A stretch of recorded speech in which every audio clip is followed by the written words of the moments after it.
to Serie 6 of Power 6 series. Today we'll be treating on the psychological tripod of all kinds of sex. In today's series, it will be like an eye-opener to you in the next subsequent series we are going to treat on Serie 7 and 8 on issue of homosexuality, lesbianism, and pornography. So in this episode, we'll be anchoring on the psychological tripod of sex. So all sexual activity is anchored on a tripod psychologically, performing and achieving one purpose. So the psychology is derived from the word psyche, which means the soul, or you call it the mind, and logos, which means discourse or reasons. So psychology deals wholly with the study of the soul or mind with its reasons. So the activities that are gone in our souls or mind has its reasons of doing so. The mind or soul involves the conscious and the subconscious mind or soul. Therefore, we are going to see in each tripod how sex affects our conscious and subconscious mind, which makes up man. So when you hear flee of all appearances of evil and each desire, you will understand it well. And when you read in 1 Corinthians 6:18, all other sins a man commits are outside his body, but he who sins sexually against his own body will decode well what these things is saying. So sex in its sense is sexually inclined because it deals with human behaviors and experiences with inference to our subconscious and conscious mind or soul, which depicts that sex assumes our behavioral patterns of living, like our feelings, our thinking, and our emotions. This will tell you how people does or the after effect of all kinds of sexual activities in relation to our reasoning, our emotions, our thinking. That's why so many say that a homosexual can't stop it even as a Christian, because it deals with his or her what? Psyche. So limiting the power of God over such a person's life at the point of salvation.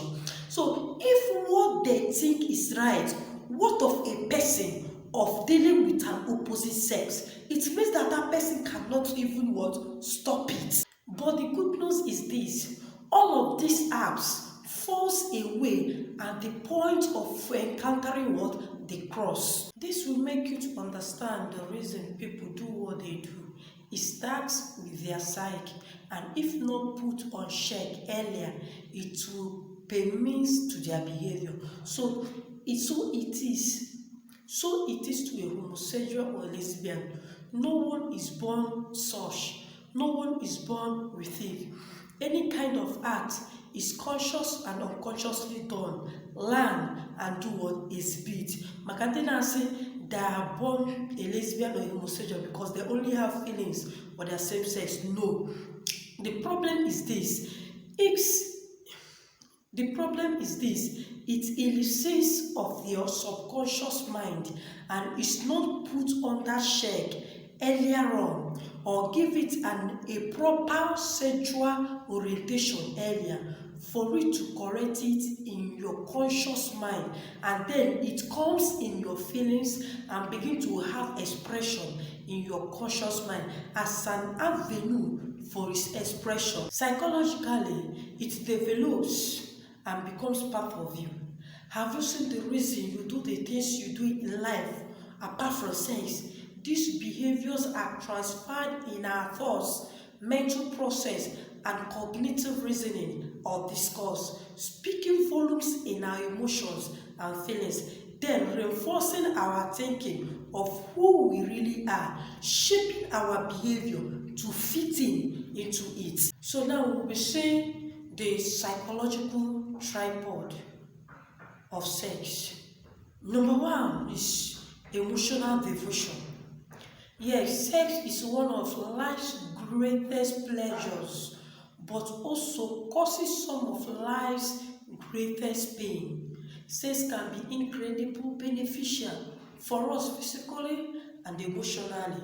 It reduces stress, it eases a depression, it boosts our immunes, and it even sharpens our brains and enhances our mood. Yet, its burning up energy also releases some of our natural feeling and chemicals like oxytocin, dopamine, serotonin, and endorphins. More so, emotional devotion is a form of behavior.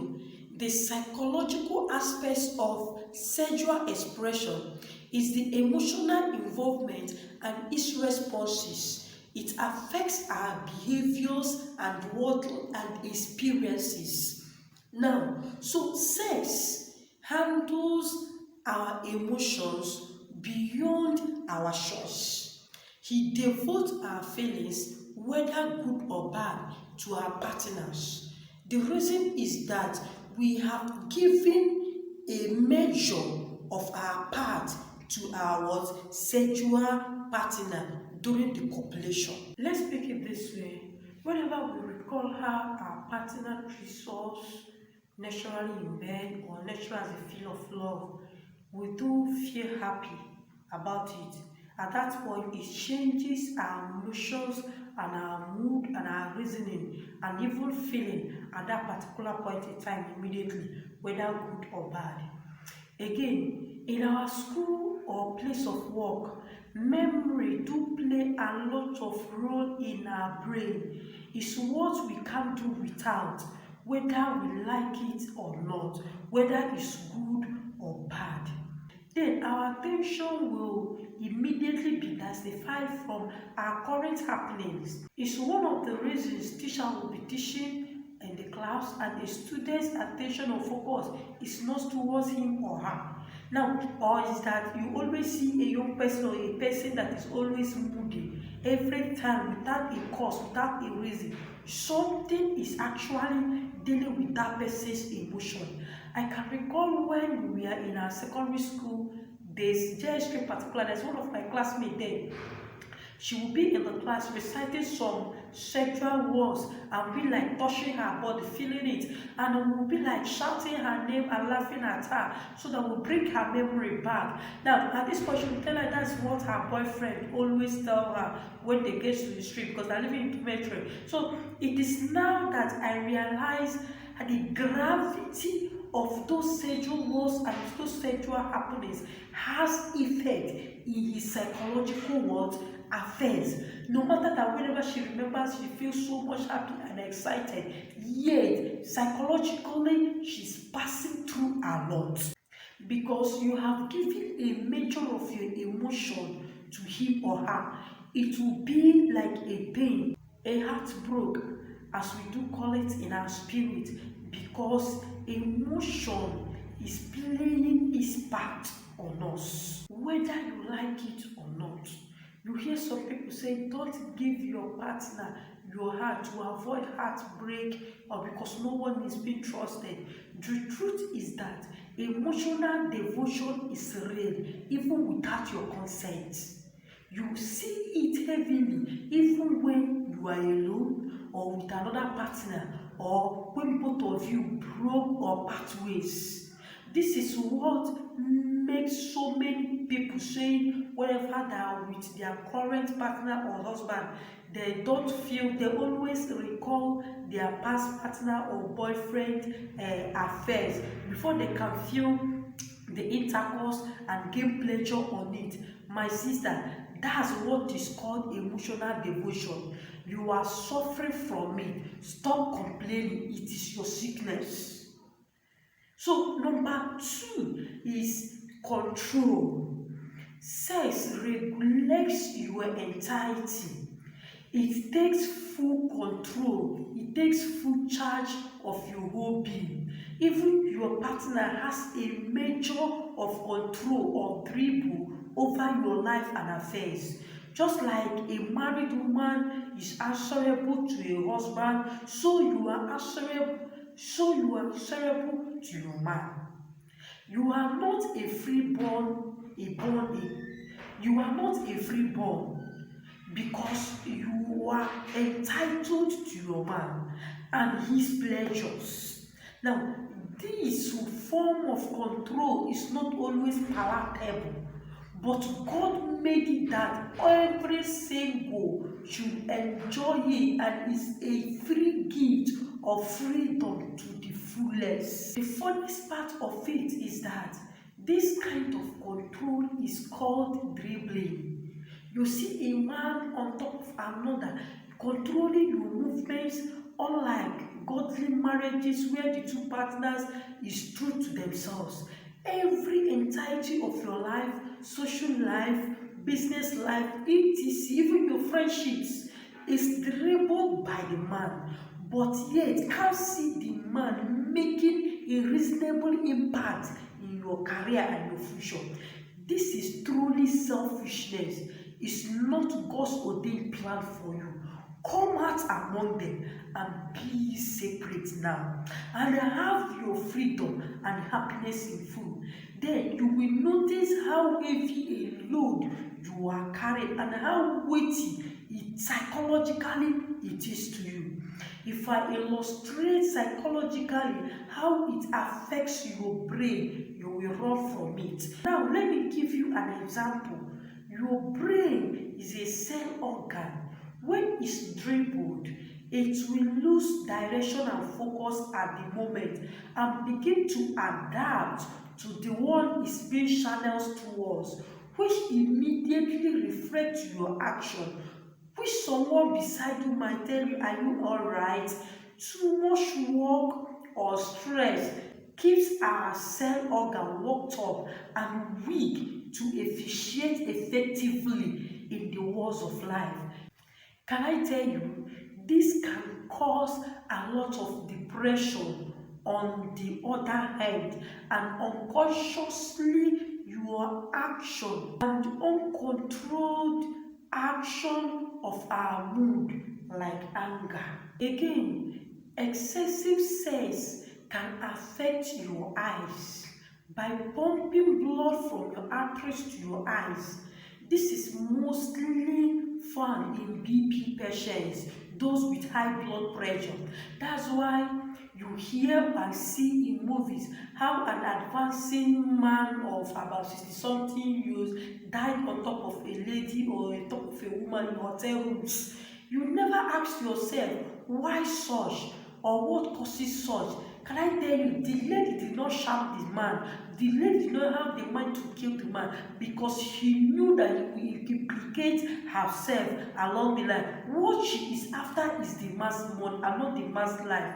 So she gained nothing doing harm to him.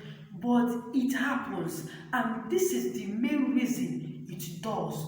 Now, can I tell you this? Naturally, once BP goes up at orgasm and calms down after a few minutes of sex, that's why after sex, mostly men, you hear them pant like a geezers and feel so weak. That's why they rest a little on bed before getting up to clean up. Talk more of a man whose BP is under check and controlled by drugs.